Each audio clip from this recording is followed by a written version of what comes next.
Ça fait peur.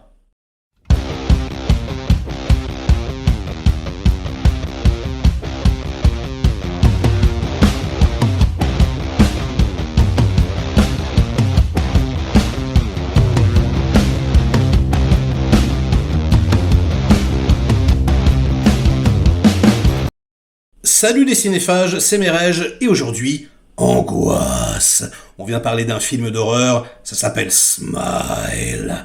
C'est réalisé par Parker Finn, dont c'est le premier long métrage. Il s'agit en fait de l'adaptation d'un court métrage qu'il avait réalisé il y a quelques années. Il s'est fait repérer par la Paramount. On lui a dit, bon, ton truc cartonne, allez, voilà de l'argent, fais la version longue. Il s'est pas fait prier. Et bien résultat, voilà, ça sort partout dans le monde sur les écrans. Et en plus, ça a du succès. Donc tant mieux pour lui. Hein.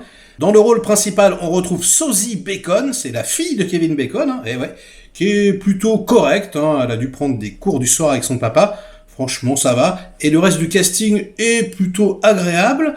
Alors, j'ai titré décevant hein, sur ma vignette. Je vais y venir. Mais d'abord, je vais quand même parler de quelque chose qui me semble très positif. Le film fait peur. Vraiment. C'est-à-dire que le réalisateur, il aime beaucoup détourner l'attention. Il va zoomer sur un petit détail, sur un petit détail, sur un petit détail. Vous allez vraiment être capté par ce petit détail, Et au bout d'un moment, il y a un énorme truc qui va arriver sur la gauche ou la droite et qui va vraiment, du coup, vous faire sursauter. Toute la salle, franchement, se chier dessus. Alors, nous, moins, parce qu'on est des vieux cons. Mais c'est vrai que sur les petits jeunes, hein, parce que nous, pour nous, c'est un peu des poncifs. On a déjà vu ça 1000 fois. Hein. Et voilà, ça marchait vraiment bien, la salle réagissait beaucoup. Donc oui, le film fait peur. Et même moi, il y a 2-3 fois où voilà, j'ai eu des petits sursauts, notamment à 3 moments, qui sont des moments vraiment, on va dire, écrits en narration visuelle, cogités. Donc voilà, je le dis, franchement, il y a un petit savoir-faire. Il va faire, par exemple, des longs panneaux, comme ça, vous savez, où il va balayer toute une pièce.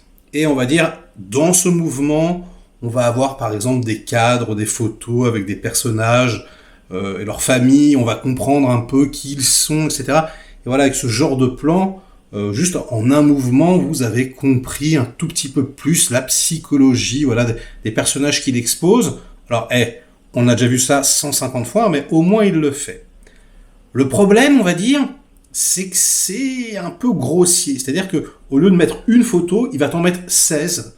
Voilà, on va voir qu'ils prennent vraiment la pause. T'as bien compris qu'on était mari et femme ? Ouais, on a bien compris. Et du coup, je trouve que c'est un peu le défaut. C'est-à-dire que, je pense le défaut de la jeunesse, hein, c'est un premier film. Ouais, c'est des bonnes idées, hein, c'est pas mal. Mais c'est exécuté quand même avec 2 gros gants en métal, des grosses chaussures de pas fin. C'est un peu l'éléphant dans le magasin de porcelaine.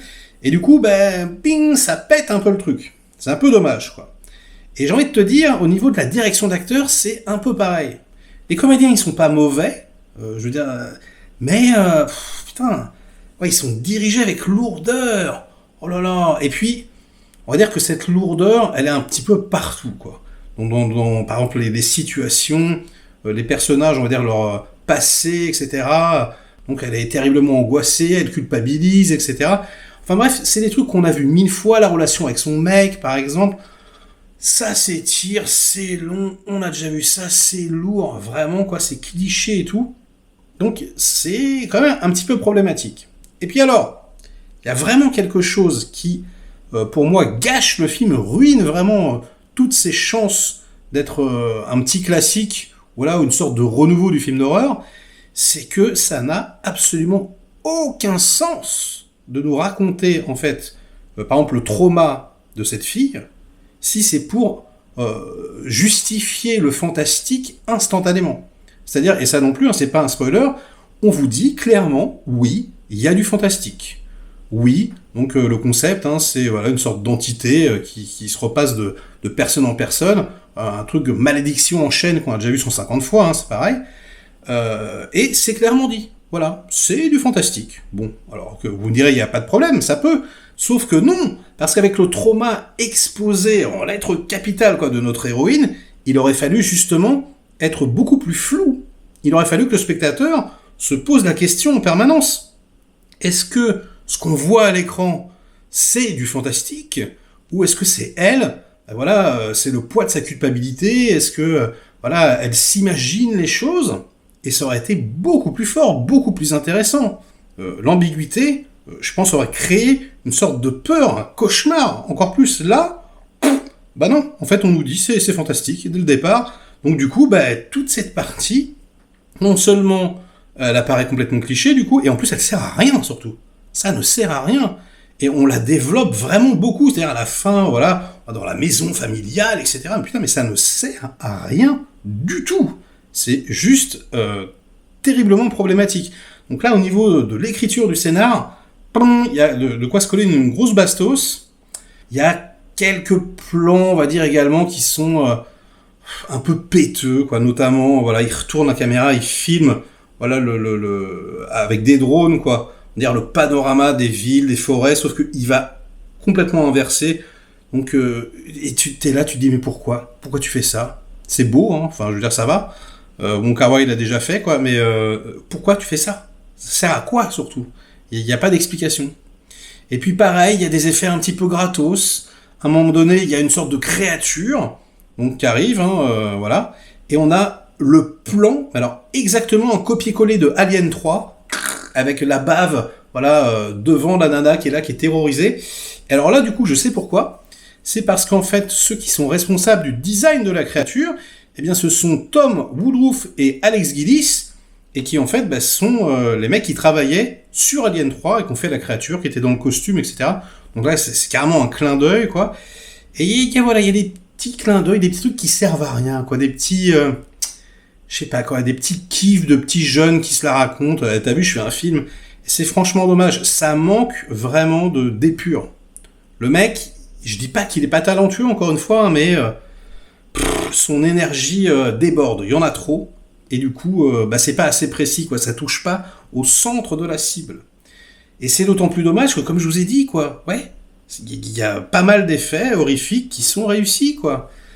Donc bon, je vous déconseille pas d'y aller si vous êtes fan du genre. Je pense que vous pouvez aller prendre un petit kiff. C'est voilà, on s'est bien marré. Hein, je l'ai vu avec David de Film Talker. Voilà, on s'est marré un petit peu.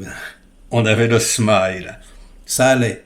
Mais voilà, aussitôt vu, aussitôt oublié, j'ai envie de vous dire. Et puis surtout, ça manque clairement d'ambition.